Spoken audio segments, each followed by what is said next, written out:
This is the F7GB2.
Its build quality is decent. It doesn't feel of premium plastic, but they do have to keep it as light as possible, and it doesn't feel cheap. I especially love the carrying case they give you with this set. I managed to drop it off the back of my motorcycle at about 30 miles an hour, and nothing inside was damaged, so thumbs up for that.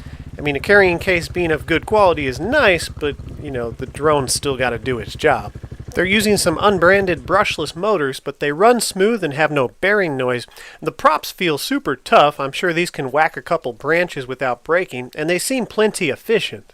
I didn't get anywhere near their estimated run times, but I was able to happily fly for 12 minutes, which for me is more than enough to capture the footage I need to get.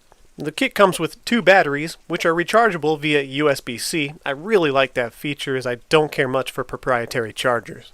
It will, however, take about 6 hours to charge one of these batteries, so make sure you've got your shot lined up and figured out before you put the drone in the air, because you're going to need to make the most of that flight time. Stability in the wind is very good. It is precise at holding its location and barely moves, even when the trees are kicking.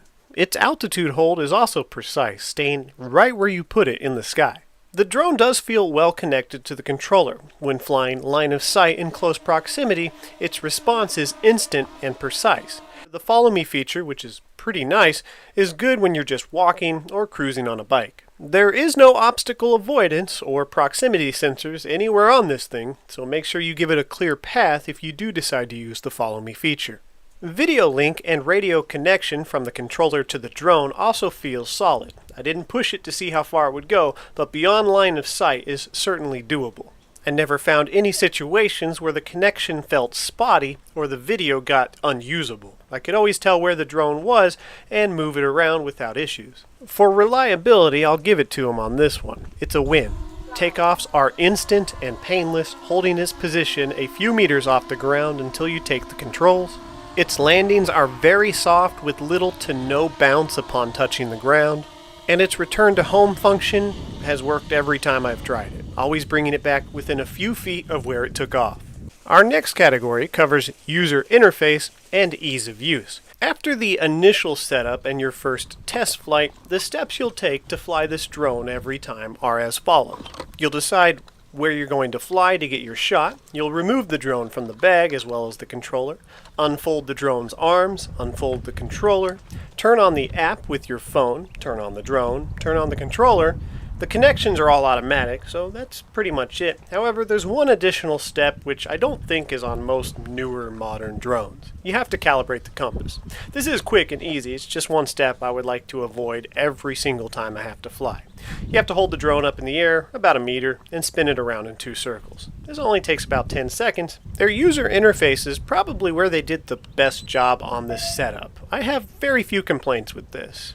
For being a compact fold-out controller, this actually feels pretty good in the hands, and I have no issues holding it for the entire duration of the flight. The gimbals actually feel of really good quality too. They don't feel cheap plasticky, and they're precise enough to control the drone in tight situations. Their app was pretty well done. It's clean, simple, and stable. Even on my old 2018 phone, I have no issues turning on the app and instantly connecting it to the drone. It's in fact so intuitive that when I want to take off automatically, I just tap on my phone's takeoff feature and let that do the job, instead of trying to use the controller, which I don't have a complaint with, it's just they did a good job on the app. They've also done a good job with all the automatic connections. When you turn on the drone, the controller, and your app, it all connects automatically and rather quickly. By the time I've calibrated the compass, everything's ready to go, and I can take off right away. After you've connected to the drone for the first time in the app, it will always connect to it automatically when you turn it on, unless you're already connected to a Wi-Fi signal, like at your house. But for instance, when I'm out in the woods and there's no Wi-Fi around, the moment I turn on the drone, my phone will automatically connect to its Wi-Fi. Something I admittedly have never been able to get to work reliably on any of my DIY drones is the GPS Follow Me feature, which this one has. It's a lot of fun. To sum up my review of the F7GB2, at this price point, the build quality is acceptable. The drone's precision, performance, and reliability is spot on. No issues with this thing just randomly dropping out of the sky or forgetting where it is, and it always returned to home within a few feet, so I like that. There needs to be a way to increase its descent speed, as it's way too slow at lowering altitude. Anyways, I hope you guys got some useful information out of today's video, or at the very least, were mildly entertained.